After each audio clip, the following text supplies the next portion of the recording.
You are watching the collapse of America, folks, in real time. You are watching the collapse of America in real time. And I wonder what percentage of Americans really know what's happening. What percentage of Americans really understand what's happening? Maybe they know, but do they know why this is happening? I don't think they do know why this is all happening. They see what's happening on the border, but do they know what's behind it and who's behind it? So get ready, Americans. They're going to kill our culture. What's left of it? The American culture. How many of you think America will exist in 2035? I don't think America exists now. Is this the America you were raised in? Is this the America you were raised in with the rule of law, where Lady Justice was blind, or not? America as we know it has collapsed, but it's about to accelerate. I'm sorry to be the bearer of bad news, but this is your warning. This is all orchestrated. It's being done on purpose, and all I can do is ask for people to prepare and prepare physically and accordingly. I mean, you're in Texas, so I don't know how much you're monitoring this, but I'm monitoring this stuff, as you know, 24/7, and I've got a pretty good track record of writing books, things, black writing on white paper going back to 1993, radio shows and TV shows that show that I'm pretty good at predicting trends and telling and watching and seeing what's happening and studying it and knowing who's behind it. I mean, that's what I do. That's what I do. I guess Jimmy Kimmel said to Mike Lindell when he was last there, "Where did you find Brandon House?" He was in his office visiting with him, and he said, "Where's he at?" And he said, "He's in Tennessee." And I guess Kimmel said to him, "Well, he's pretty good at what he does." And Mike Lindell's response was, "Well, he should be. He's been doing it for 33 years." And that's the reality. If we weren't good at doing this, we should have quit. But we've gotten good at studying the trends, going to the source, reading their papers where they actually tell us. It's not hard what they want to do. What do you make of what I'm telling the American people they better be preparing for? Well, obviously, I agree with it. I would just take it, if I could add something, I would say this has been in the works for a long time. A And hundred if you want years. I think 100 years. to, at least, but you take it back to the two Bush administrations, and let's do this. Let's go back even further. Let's go to Ronald Reagan. I mean, as conservatives, we love Ronald Reagan, but he was weak on the amnesty issue. He gave a bunch And of here, them amnesty, right? yeah, now here's the deal. Republicans traditionally have liked all this illegal immigration because of cheap labor for business. Democrats like all this illegal immigration because their philosophy is we're going to get everybody signed up for social programs, and they're going to end up voting for the party that promises to expand the social programs the most. So both Republicans and Democrats, now Trump was a big exception to this, but both Republicans and Democrats have historically loved illegal immigration. And so neither party has done a thing about it. Trump was an anomaly, coming from outside the system that actually tried to do something. And so when we look at illegal immigration today, it's the product of the uniparty, going back decades. We can go back to Reagan, who we both love, and we can go back before that. I mean, this is like the ripened fruit of seeds that were planted a long time ago. It's just our generation is seeing the bad tree spring up, Oh, right? other than Jerusalem Post or Israel 365, websites that are committed to Israel, have you heard much about what's happening to Israel in the news the last 48 hours, Andy? No, No. I've tried to search this morning on a couple of articles, but in one sense, that app is really good because it shows you the unfair circumstances Israelis live under every day.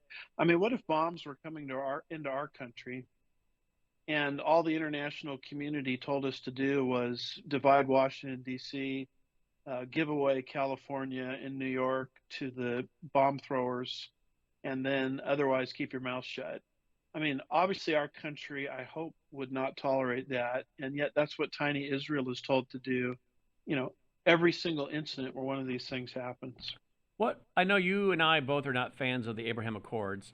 Explain to our audience, because so many people are, even some Bible prophecy people were for the Abraham Accords. Why have you been opposed to the Abraham Accords? Well, I look at the Abraham Accords through the lens of prophecy. And, you can put on when you analyze it, you can put on your political hat or you can put on your prophecy hat. I mean, I think what's more important than politics is the prophetic angle. And to me, the Abraham Accords are fascinating because they're setting the stage for prophecy to be fulfilled. One of the prophecies is in Ezekiel 38, verse 13, which hardly gets any attention by prophecy teachers. We're so focused on the invaders, but there's this little verse right there that says Sheba and Dedan will protest the invasion. Sheba and Dedan would represent Saudi Arabia. And so Saudi Arabia is the next nation to enter into the Abraham Accords. The Abraham Accords are not really peace agreements. Basically, they're normalization agreements. And basically, it's a deal where if an Islamic nation will simply recognize Israel's right to exist, then Israel will open up to that nation what I call the four T's: trade, tourism, travel, and technology. And there have been several Gulf states that have entered into the Abraham Accords. Morocco has entered into the Abraham Accords. Now, Saudi Arabia is the next one to fall. And that would completely explain Sheba and Dedan, or Saudi Arabia's protest when the Gog Magog invasion of Ezekiel 38 and chapters 38 and 39 happens. Why are they protesting? Because they're benefiting from Israel. And so for the first time, you have an explanation why a little tiny verse that most people skip over is going to happen the way it's going to happen. It relates to Saudi Arabia not liking what's happening because she's benefiting from Israel, albeit the Abraham Accords. So that's sort of the angle that I look at it through. The political analysis, I could leave up to other people. So, but does the Abraham Accords require Israel to give up anything that you think is involved in dividing their land? Well, it's giving up the four T's, trade, travel, tourism, technology, and she's giving it up to people that are liars. I mean, the Quran in these Islamic dominated countries, the Quran allows you to lie. It's something called taqiyya, as long as you're advancing the cause of Islam. A devout Jew can't lie because of the Ten Commandments. One of the commandments being thou shalt not bear false witness. But in Islam, you're allowed to lie. So if you're offering the four T's to a nation that promises to recognize your existence, I mean, how do you know what they're saying is even true? So from that angle, I would think from a political angle, the Abraham Accords are not in the business, or not in the good business, the blessings of Israel, because she's entering into an agreement with people that are proven liars and theologically are allowed to lie. And what was the date? Do you know the date when the Abraham Accords really became a thing? The date? Well, it was in the works for a long time through Jared Kushner, you remember? Yeah, yeah, And yeah, it yeah, yeah. was and it was kept under wraps. And I think they really didn't become prominent until what, 2017, 2018, right in there. Okay, the Abraham Accords are a series of joint normalization statements initially between Israel, the United Arab Emirates, and Bahrain, effective since September 15th, 2020. Okay. Mediated by the United States, the initial announcement on August 13th, 2020 concerned only Israel and the United Arab Emirates before the announcement of a follow-up agreement between Israel and Bahrain on September 11th, 2020. On Okay. September 15th, 2020, the official signing ceremony for the Abraham Accords was hosted by the United States at the White House. As part of the dual agreements, both the United Arab Emirates and Bahrain recognized Israel's sovereignty, enabling the establishment of full diplomatic relations. Now, that is a good thing, but not if it requires Israel to have to give up anything. So I go back to, do you know what the Abraham Accords require Israel to give up? They're not the typical land for peace thing. They're different. They're not peace treaties. They are normalization agreements. I mean, Israel is supposed to share. You're right up there, said diplomatic relations, but I think there's more to it than that. Trade, travel, tourism, technology. That's what Israel gives up. in exchange for a Islamic nation recognizing Israel's existence. Is Because it Israel, as you probably know, doesn't even appear on most Islamic right? maps. So And is so this, do you go have ahead. to take this agreement, Abraham Accords? Do you have to take it and put it with other agreements for it to make a complete puzzle? Um, a puzzle for what? A puzzle for prophecy? Yeah, no, a puzzle for helping to dismantle Israel, for Israel to have to give up stuff.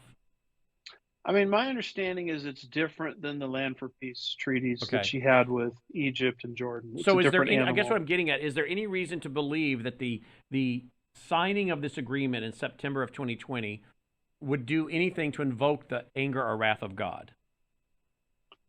Well, if Israel is indeed entering into agreements with proven liars, then that may indeed invoke his wrath because she's trusting in people that are untrustworthy.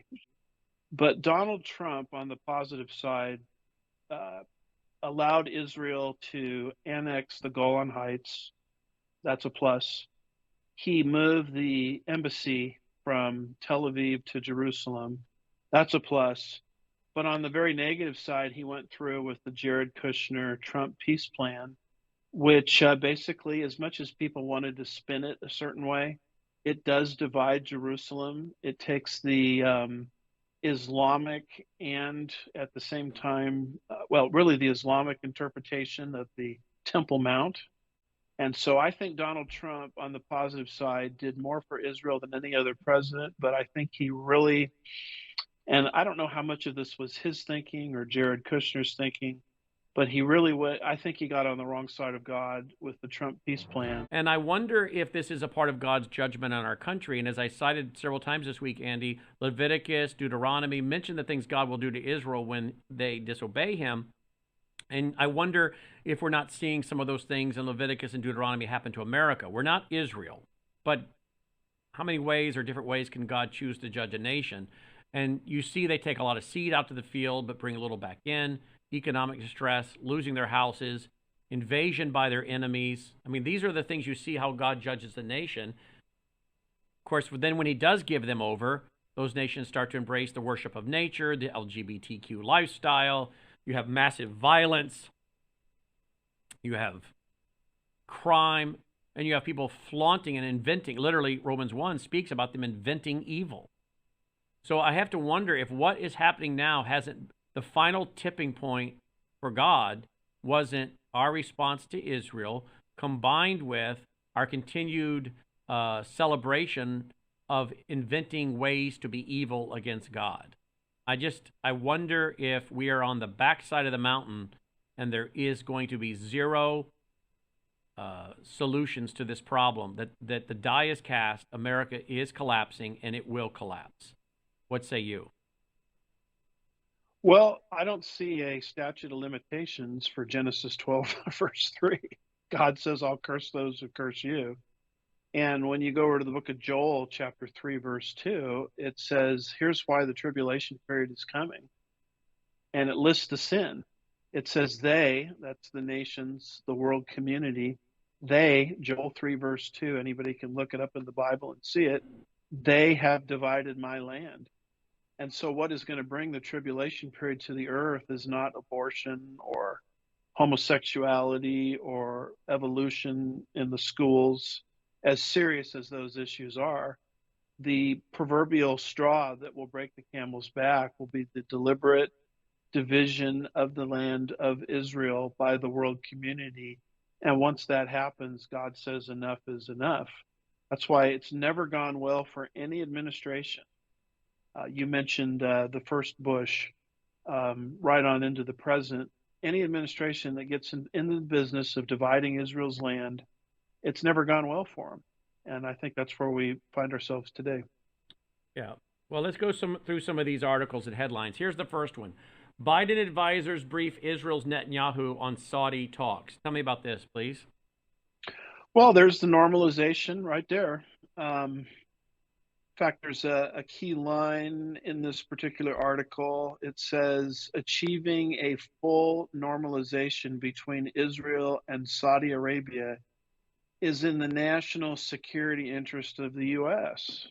So we always said Saudi Arabia, albeit Ezekiel 38, verse 13, Sheba and Dedan, which we went into a little bit earlier, is going to be the next nation to fall under the auspices of the Abraham Accords. And so, right there in print, you can see the stage being set for that. I never fully knew how Ezekiel 38, verse 13, would be fulfilled, but to my mind, the Abraham Accords have given us that explanation. Explain again what you mean by that, just for those who maybe just passed them by.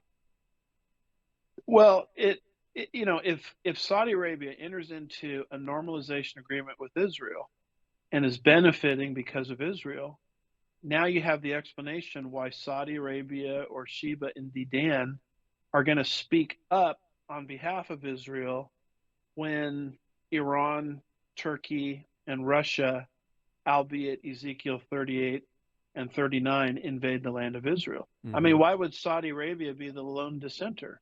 Well, there's never been much of an explanation for that. Well, now we have it. Fascinating. Let's look at the next one. Russia, Syria, Turkey, and Iran hold high-level talks in Moscow. Well, there's your coalition, part of your coalition right there. Yeah, I mean, that's why I cited it. And Syria is involved. The reason Syria is involved is because the big three, Russia, Turkey, and Iran, are now perched in Syria, which is right on Israel's northern border. So if those three are going to invade Israel, Ezekiel 38 and 39, doesn't it stand to reason that they would start to cooperate with each other? Well, and look at And so the the fact, the go subtitle ahead. there. The talks are taking place as Syrian President Bashar Assad mends ties with regional powers after more than a decade of isolation. So a decade ago, you couldn't point to this. You now can. No. And again, I go back to what my show series was last year on the convergence of end time events. 4 or 5 of these things happening at the same time, very, very mathematically puzzling. 30, 40, 50 of them happening at one time, it's of biblical proportions. Well, how many times in your life can you be struck by lightning? Would be my Yeah. question. Um, it's kind of funny. We have all our apologists today that talk about the statistical improbability of the first coming prophecies happening in any one man. That number's been given. If 8 prophecies were fulfilled in the first coming of Jesus, it would be like filling the state of Texas 2 feet deep with dollar bills, mark silver dollars, mark the right one, blindfold a man, send him into the state of Texas, and let's say he just reaches down and grabs the right one. That's the statistical improbability, if not impossibility, of 8 prophecies being fulfilled concerning Christ's first coming. I mean, why can't we use the same mathematics for the second coming prophecies? I mean, what are the statistical possibilities of the big three in existence against Israel, who has now been reborn as a nation, politically anyway, and now they're cooperating with each other? And if that weren't enough, God says, "Oh, by the way, Saudi Arabia is going to dissent." Now you have an explanation for that, albeit the Abraham Accords. I wish some of our scientists and mathematicians would tell me the statistical impossibility of that. I Do mean, you if you do you could do know it that with, I've asked that on the air several times? I've said that on the air several times. I wish someone who had the mathematical genius to do it would take this list of things in my series on the convergence of end time events and tell me what is the mathematical probability that all these things could be occurring at the same time. Because I don't know how to do that. I know people do. I'd love to see the number because I think it's, again, mathematically impossible for these things to occur at the same time on their own as a coincidence. As a coincidence. yeah. Well, Peter Stoner is the guy that gave us the first coming statistic, and I have no idea whether that gentleman's still alive. I know he was a credentialed mathematician, scientist, and all of that. If he's still alive, I have a feeling that he's not, but I would love to email him and ask him this very question. Let's go to the next one. We've talked about this several times. It warrants being mentioned again, though. Iran has enough uranium for 5 nukes, not just one. 5. This again is where we thought Netanyahu would respond. I've been pretty critical of him because I think he's done a lot of bloviating and not enough action. You know, he implied to Jimmy DeYoung, who interviewed him, and others, he would never let this happen, and yet here it is. Yeah, and we could go back to the Obama years. Obama could have taken Iran out. In fact, Michelle Bachmann told him to do that, and he just laughed her off, of course. So now Iran has not just the motive, but she has the means for executing what Ezekiel chapters 38 and 39 says. And this article says Iran is North Korea times 50. There is no American city that Iran will not be able to reach with this new weaponry that she's about to get her hands on. My friend And keep in Robert, mind, yeah, well, keep in mind that Israel is the little Satan, we're the great Satan. well, So with don't just think this is an Israel thing. This is a U.S. Iranian thing also. well, you ready to get a chill up your spine? Sure. American military news. This is just coming out. Bomb intercepted by CBP officers at U.S. Mexico border. Shocker. They're Well, smuggling in bombs to the U.S. A homemade bomb was discovered along the U.S. Mexico border in Arizona on Friday, according to a U.S. Customs and Border Protection statement provided to journalist Ali Bradley. Exclusive. An improvised explosive device bound for the U.S. was intercepted at an Arizona port of entry. The improvised explosive device was intercepted during secondary inspection by CBP officers at the Douglas, Arizona point of entry on May 6th. The IED was made using an M&M container with electrical tape. Blue and red wires were exposed at the end of the container. I'm waiting for more information regarding who the subject who attempted to get the device into the country. End quote. And there's a picture of it. So we have again warned on this broadcast over and over about the red-green axis, them bringing in biological agents, bringing in weapons, bringing in explosives, bringing in small nuclear devices, what you need for a dirty bomb. And here we have now coming out today, brand new report today, yesterday, May 11th, bomb intercepted at the border. Dr. Woods? well, was it Gomer Pyle? Surprise, surprise, surprise. Exactly. I mean, you interview Todd Bensman all the time. All the I time. mean, he in one of his books, he says, I mean, this was a book written a few years back. He says, I've interviewed the folks coming in from the Middle East, from Iran. So the fact that they would come in with bombs, I mean, is that a big shock when you have a wide open border? And again, I hate to be the bearer of bad news, but I believe you will see bombings in the U.S. like was commonplace in Israel. I hate to tell you, but you are going to see, I believe, bombings of restaurants. People sitting in a restaurant on a Friday night, enjoying a meal after a long week of work with their family, blown to smithereens, and if not killed, maimed and losing limbs. I believe you are going to see this as common practice coming to America. And I'm not the only one saying it. Gordon Chang has said as soon as we go to war with, and he'll be back on my broadcast next week, as soon as we go to war with China over Taiwan, they will let their CCP agents who are already here in the U.S. carry out explosive bombings, terrorist attacks all over the U.S. We haven't even talked about Hamas, Hezbollah, Islamic Revolutionary Guard, or Iranian Revolutionary Guard. So the American people, they really have no clue what's coming. Unless you listen to a show like this, they have no clue what's coming, do they? No, and I panic over leaving my back door unlocked. You know, sometimes some of my family members will take the trash out or go feed the cats or whatever and leave it unlocked. And I get up and find it unlocked, and I'm upset about that. Think about having a whole southern border wide open. That's a great analogy. That's a great analogy.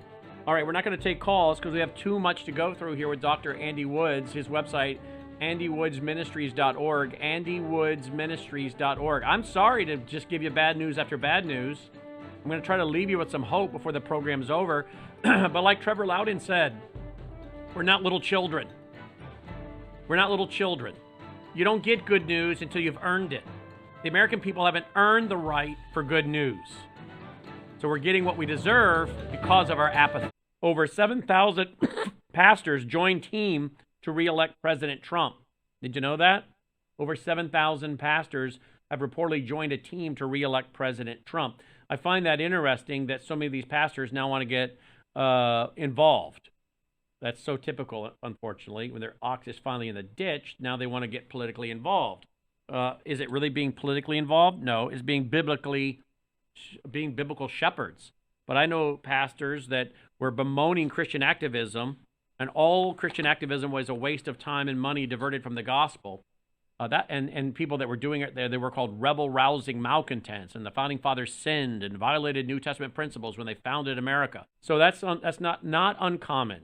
I've seen it for decades and decades, where pastors don't want to get involved until they want to build a strip club, too close to their church. And then they all of a sudden put up people to run for. I know one guy in San Diego. I know a pastor in San Diego, as people told me that. He was bemoaning anyone being politically involved until they tried to put in something like that real close to his church. Then he actually put up people to run for city council. So I wonder how many of these pastors were involved before, or versus those who are now going to get involved because their ox is in the ditch. So in other words, it may be too little too late for some of these guys, but we'll see. Which banks are in danger of failing or collapsing? And then Leo Holman last night, manufactured border chaos will be used to force biometric digital ID on all Americans. Be watching for the promotion of the E-Verify, okay, and how that will be used to transition for all of us. Obama, Bush, Clinton joined forces to fly third world migrants into the United States. That's another one. All those are at www.tvtv.com. Let's see, we got so many headlines today. Biotech firm beats Elon Musk Neuralink and has implemented brain chips in 50 people for ailments. Dr. Woods, why'd you include this in your report today? To always be moving us in the direction of the mark of the beast. It never goes the opposite way.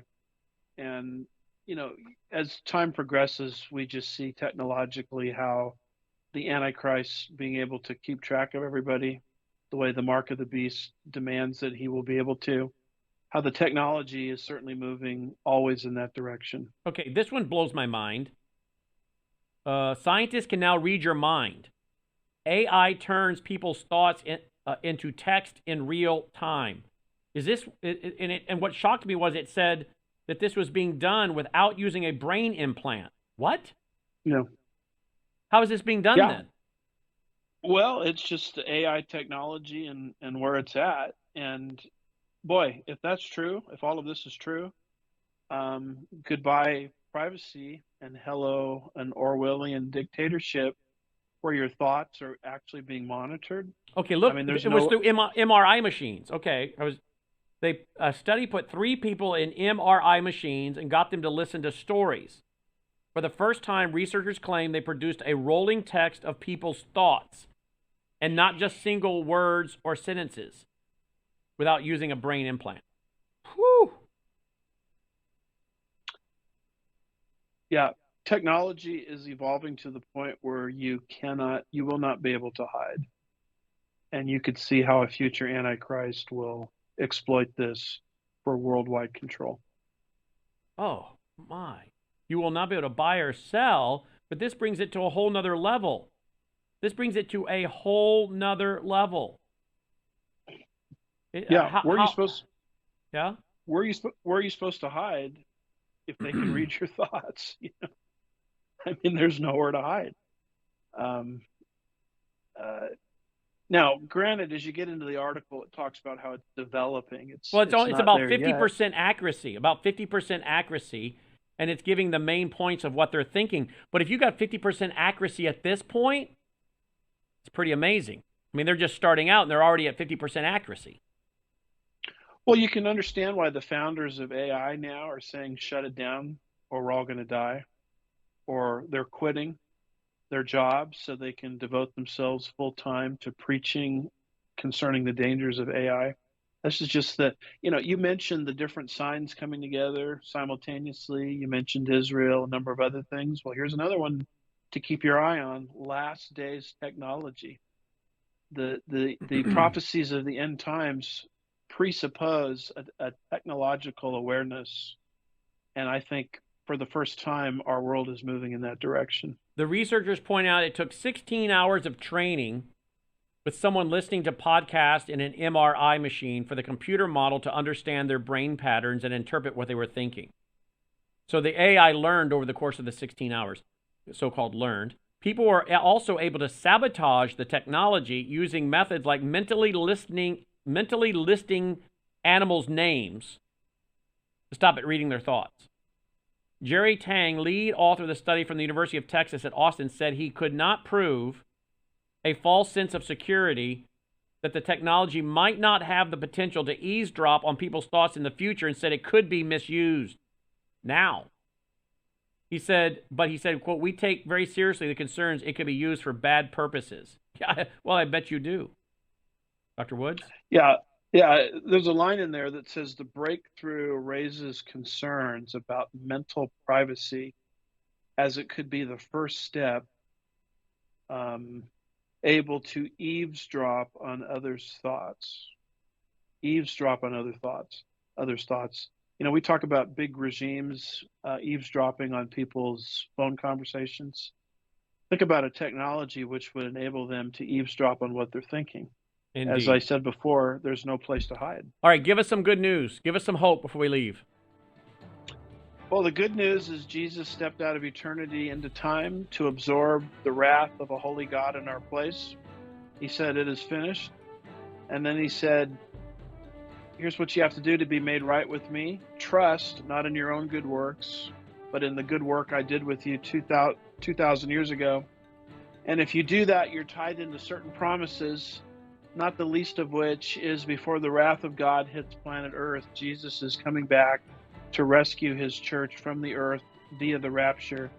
So the world is not falling apart, it's falling into place. The best is yet to come, and the world is growing gloriously dark." Our redemption draweth nigh, folks. Take care.